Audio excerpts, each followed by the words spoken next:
Pessoal, vamos ao nosso giro pela política. Vamos falar sobre o Tarcísio lá em São Paulo, o desespero dos esquerdistas no exterior com a eleição, a narrativa de que Bolsonaro é o candidato dos ricos, que furada isso, e a outra narrativa de que a eleição já está decidida. Vamos entender isso daí, vamos falar de várias outras coisas aqui. Bom, não tem muito para falar sobre as pesquisas, não teve novidade nas pesquisas, aliás, há vários dias que não tem pesquisa nova, né? Por que será que o pessoal está segurando as pesquisas, né? Bom, vamos falar lá de São Paulo, onde o Tarcísio de Freitas está disparando nas intenções de voto. Aquilo que a gente já previa mesmo que iria acontecer.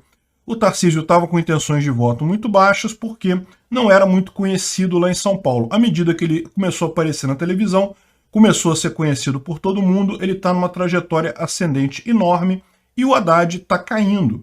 Então, ou seja, segundo a âncora da CNN, o PT já sabia do crescimento do Tarcísio lá em São Paulo. A grande questão que fica é, certamente deve ir Haddad e Tarcísio para o segundo turno. A questão é quem vai na frente, porque do jeito que está crescendo o Tarcísio lá, muito possível ele ultrapassar o Haddad ainda e ir para o segundo turno em primeiro lugar, né?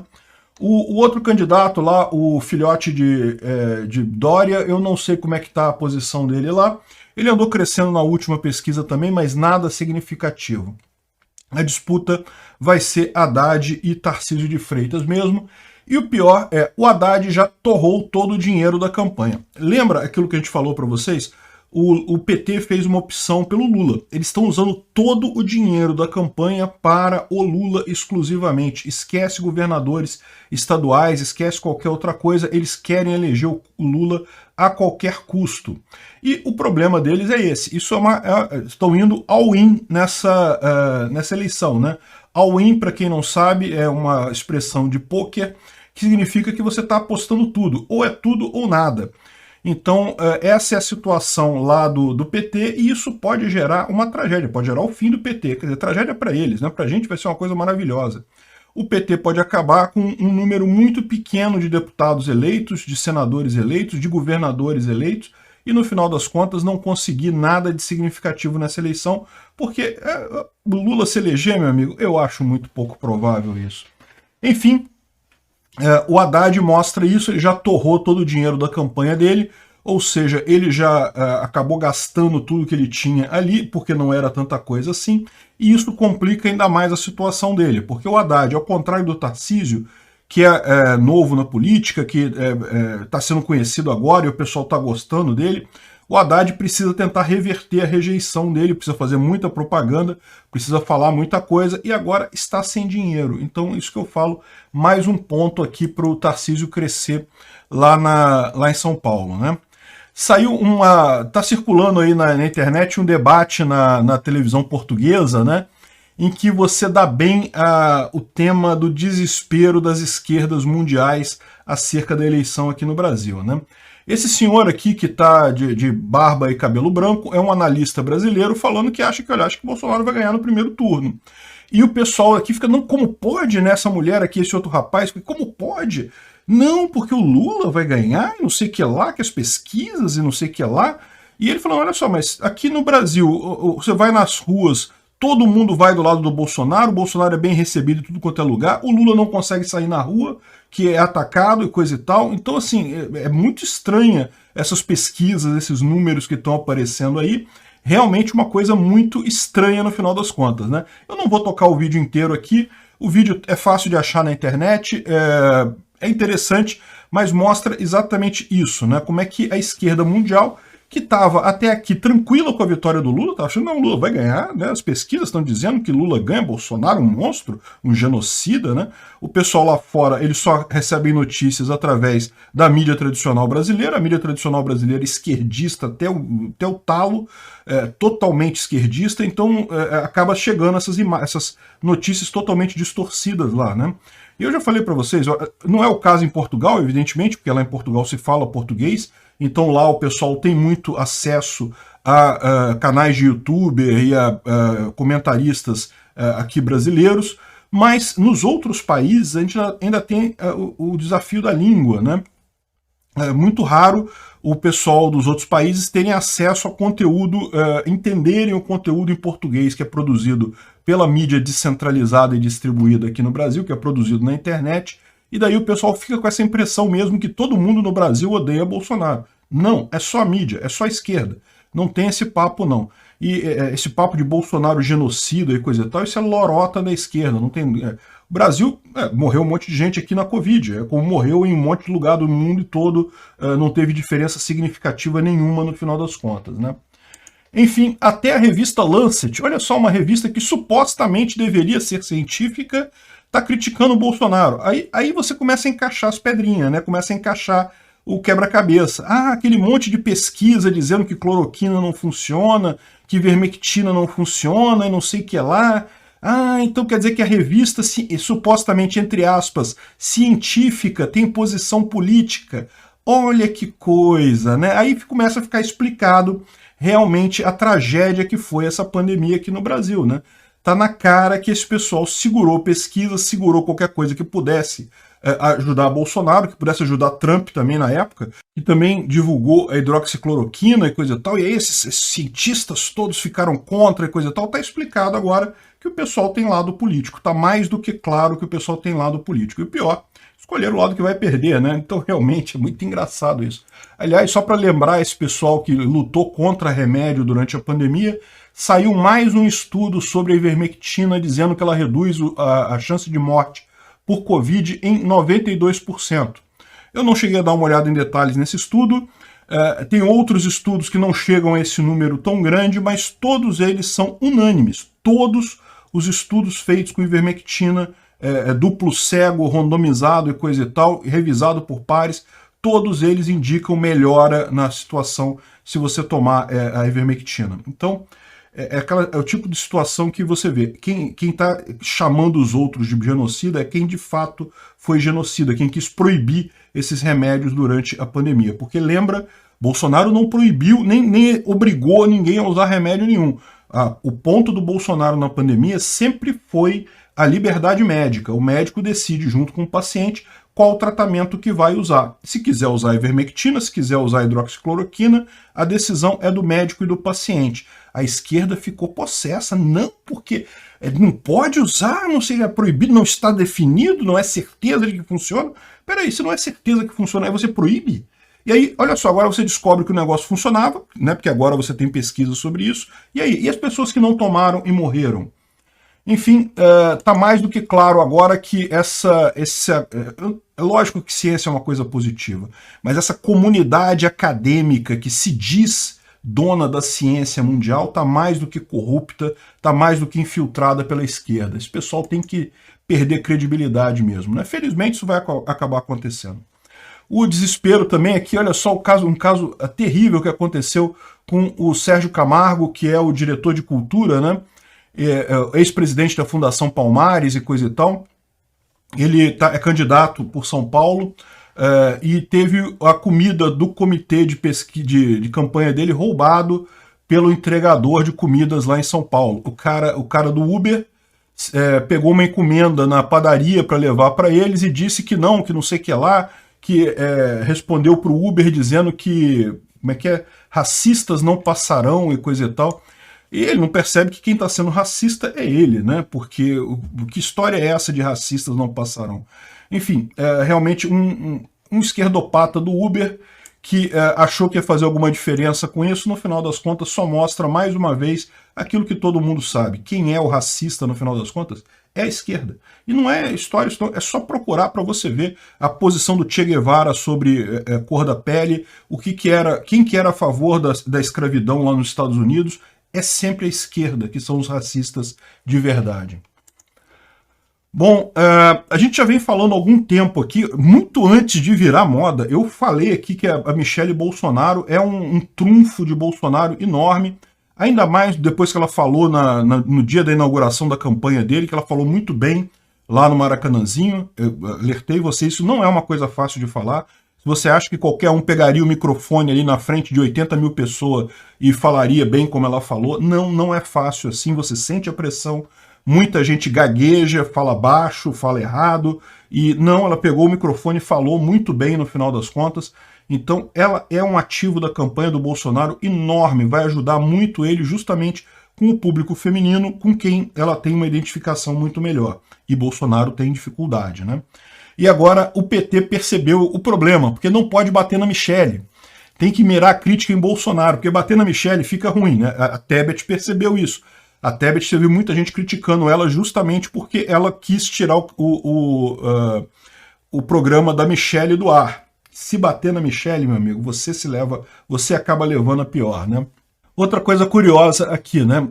Lembra da Gabriela Prioli, né? Parece que ela é apresentadora da CNN, né? Enfim, ela estava chorando outro dia porque Bolsonaro fez uma brincadeira com ela, né? Ela falou que não quer o Bolsonaro na entrevista, não acho que seria pertinente Bolsonaro na entrevista. Aí o Bolsonaro falou que, né, que é deu o nome de um time de futebol qualquer aí, ruinzão lá, um time da terceira divisão recusa Neymar no seu time, né? Porque realmente todo mundo sabe, Bolsonaro indo no programa daria uma audiência enorme para a CNN. E não é como se a CNN não estivesse precisando disso, né? A CNN está precisando de audiência. É uma rede que aqui no Brasil ainda não emplacou de verdade, não tem um público muito grande, está precisando de audiência mesmo, né? E não deu outra. O diretor da CNN entrou em contato com a equipe do Bolsonaro, o Fábio Van Jarten, que justamente falando que, olha só, não, a gente quer entrevistar o Bolsonaro aqui sim, vamos trazer o Bolsonaro sim para entrevista. Eu não sei se vai ser a Gabriela Prioli que vai fazer a entrevista dele, ou se eles vão botar uma outra pessoa, né?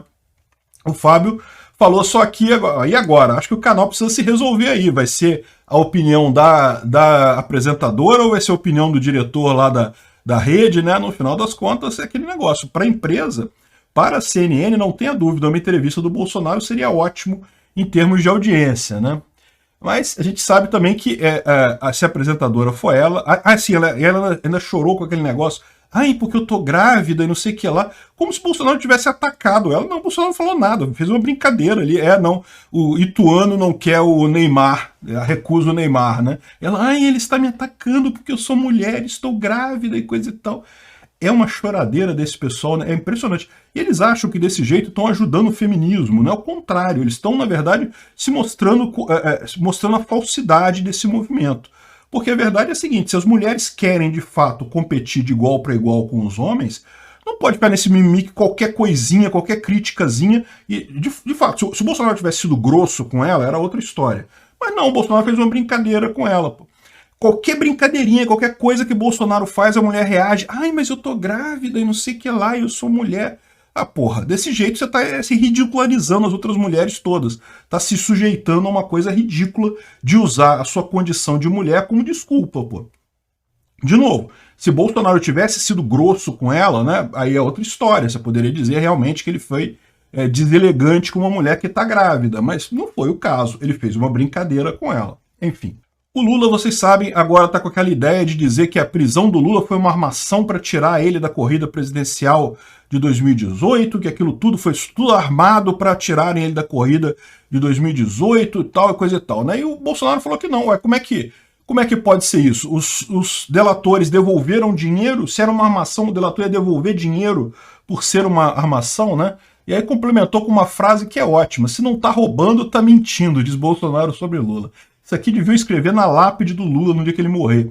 Se não tá roubando, tá mentindo, porque é a história da vida do Lula, né? Tudo que ele fez é isso, ou roubar ou mentir. Enfim, realmente uma sacada boa do Bolsonaro aqui, e Bolsonaro ainda aproveitou e lembrou uma outra coisa que eu falo sempre, que é um ponto muito... Ainda não está sendo tão explorado quanto o Lula, tem que começar a explorar isso mais, que é justamente a questão de que o metrô lá em Caracas, não tem metrô em Belo Horizonte, mas tem metrô em Caracas. O Lula bancou o metrô de Caracas. O Porto de Mariel. Enfim, um monte de gastos que o Lula jogou para as ditaduras amigas. E o que é pior, tem que lembrar o pessoal, olha só, vai fazer de novo. A América Latina socialista toda, aí tá todo mundo chorando pelos cantos aí com a economia quebrada. A economia do Brasil está um pouquinho melhor do que a média. Não vou dizer que está uma maravilha não, mas está melhorando bastante. Só tem notícias boas aí da economia. Você acha que não vai ter uma pressão enorme para o Lula desperdiçar essa grana toda com os países amiguinhos dele? É lógico que vai, né? E ainda fica a esquerda falando, não, mas Bolsonaro também é amigo de países capitalistas como a Arábia Saudita. Que mané amigo de Arábia Saudita? O Bolsonaro tem meramente ligação institucional com a Arábia Saudita, com Israel, com o Oriente Médio, não tem nenhuma ligação vital, nenhuma ligação direta com eles. Lula não, Lula tem, Lula faz parte do Foro de São Paulo. Lula criou o Foro de São Paulo com esses países todos aqui da América Latina. Ele está ali, ele é unha e carne com esses países da América Latina. E é lógico que vai acabar ajudando eles se por um acaso acabar sendo eleito, né? Agora, tem que tomar cuidado com uma outra narrativa que estão querendo colar em Bolsonaro, que não, milionários estão apoiando Bolsonaro. É uma lorota, a gente sabe. O pessoal rico de verdade no Brasil está apoiando Lula, né? Os banqueiros, o pessoal que realmente tem muita grana, a elite política brasileira está toda com Lula.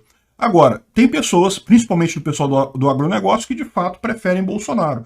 Não é ninguém multimilionário, é gente bem de vida, sem dúvida alguma, o Piquet muito bem, e aqui outras pessoas do agro que estão doando para o Bolsonaro. Então é isso aí, é perfeitamente justo esse pessoal ajudar Bolsonaro. Eles veem como ninguém a importância de você ter um governo liberal. E o pior, o retrocesso que seria o Brasil voltar ao socialismo de antes, né? Agora, estão tentando fazer colocar esse negócio, não que quem apoia Bolsonaro é só rico, e daí pegaram esse vídeo aqui dessa socialite aqui pedindo que agricultores demitam eleitores do Lula, sem dó e não sei o que lá. Eu não conheço essa mulher, não sei quem ela é. Acho que esse tipo de coisa aqui, eu não duvido nada se até false flag da esquerda, não acho que seja uma coisa que deva ser dita de fato, esse negócio de demitir lulista, não sou favorável a isso. Eu acho mesmo que se o empregado faz bem o trabalho, não tem por que você ter qualquer tipo de problema com ele. Opinião política é opinião política, cada um tem a sua. Mas enfim, a esquerda está querendo fazer esse negócio como se, olha só, os patrões malvadões querem descontar nos pobres trabalhadores lulistas e coisa e tal. É um discurso totalmente furado, não tem nenhuma base na realidade, mas que eles vão tentar colocar esse tipo de discurso, pode ter certeza. E aí a gente chega na última parte, que é a questão das pesquisas eleitorais, né? Tá muito engraçada essa história, porque o que eles estão percebendo, né? Eles começaram a botar pesquisa eleitoral atrás de pesquisa eleitoral, com Lula lá na frente, coisa e tal, e na verdade eles estão percebendo que o povo está cagando para essas pesquisas, ninguém está levando a sério esses Datafolha, só os petistas levam a sério esses Datafolha com números enormes, e daí eles estão preocupados. Por quê? Porque o pessoal não está acreditando em pesquisa. Como assim não acredita em pesquisa? Tem que acreditar, sempre acreditaram. Mas agora você tem a informação descentralizada e distribuída, você tem agora a informação circulando, né? E daí ontem o Gustavo Gayer, que é um youtuber bolsonarista, ele falou que descobriu que o Instituto IPEC fica no Instituto Lula. Só que ele cometeu um erro, porque tem dois IPEC. Tem o IPEC, que é o Instituto de Pesquisa, que funciona num lugar, e tem um outro IPEC, que é chamado Instituto de Pesquisas, Estudos e Cidadania, que funciona realmente no Instituto Lula. Então, houve uma confusão, porque são dois institutos com o mesmo nome, com a mesma sigla, pelo menos, mas que não são a mesma coisa, né? Então, essa foi a confusão. O IPEC não fica no Instituto Lula. De qualquer forma, eu já falei para vocês, isso não quer dizer nada, está mais do que na cara que essas pesquisas tão desbalanceadas no final das contas, tão estranhas essa pesquisa, e como aqui no Brasil a gente não vai ter voto pelo correio, acho muito pouco provável que tenha alguma coisa sinistra nisso daí. O Brasil não vai seguir o caminho lá dos Estados Unidos, que também tinham essa coisa meio estranha, né? Que o Biden onde ia não ia ninguém, o Trump onde ia enchia uma multidão de gente, ok? O pessoal lá falava que não, o pessoal do Biden está preocupado com a pandemia e coisa e tal. Lorota, não tem nada a ver, acabou a pandemia já. Naquela época já estava muito baixa a pandemia também, mas o que houve lá nos Estados Unidos? Houve a votação pelos Correios. Aqui no Brasil, eles vão fazer alguma coisa assim? Eu acho pouco provável. Votação pelos Correios não existe aqui no Brasil. Eles poderiam fraudar de alguma outra forma? Não acho que seja uma coisa viável isso daí, né?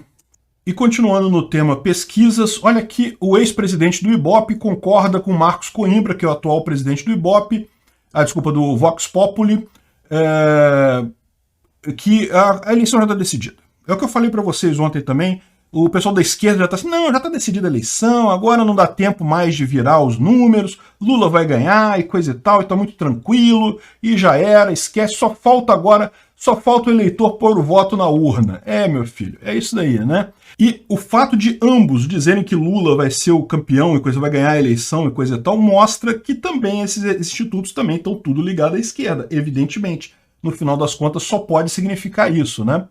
A campanha demorou quase 2 anos, mas acabou. Falta só o eleitor botar o voto na urna, né?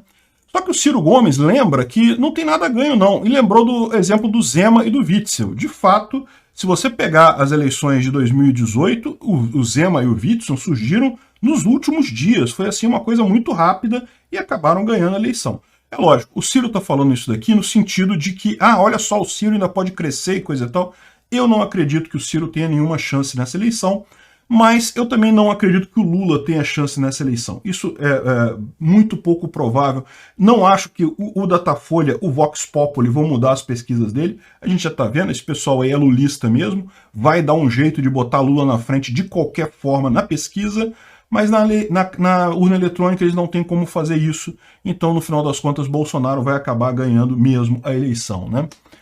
E para você ver, né, também o TSE suspendeu a divulgação de pesquisa que apontaria Bolsonaro na frente em Minas Gerais, ou seja, pesquisa que Bolsonaro está na frente não pode divulgar, o TSE não deixa, porque, lógico, isso atrapalha os planos do Lula. Eles sabem que quem está na frente tem vantagem. Como disse o Ciro Nogueira, se Bolsonaro aparecer na frente da pesquisa, ele abre 5 pontos de vantagem em cima de Lula rapidamente. Isso vai acontecer em várias outras pesquisas. No Ibope, no Vox Populi, essas pesquisas muito de esquerda, eu não acredito que mude.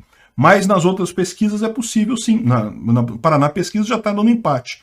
No que Bolsonaro aparecer na frente, meu amigo, acabou para o Lula. E outra coisa curiosa, eu já falei sobre esse caso das eleições lá do Chile, né? O como a esquerda errou. Não, tudo bem, você pode falar assim, mas a pesquisa também estava dando realmente que iam recusar a Constituição chilena. É verdade, as pesquisas lá estavam dando isso. Mas a diferença, meu amigo, a diferença entre os números foi gritante. A pesquisa lá estava prevendo que seria 47% dos votos contra a Constituição nova. Foi 61% dos votos contra a Constituição nova. Foi uma diferença de mais de 10% de votos percentuais, uma diferença enorme. E por que isso? Porque os institutos de pesquisa são de esquerda, estava todo mundo torcendo para ganhar a tal da Constituição chilena, né? Para você ver, a mesma coisa vai acontecer aqui no Brasil. Estão numa torcida danada, vão quebrar a cara.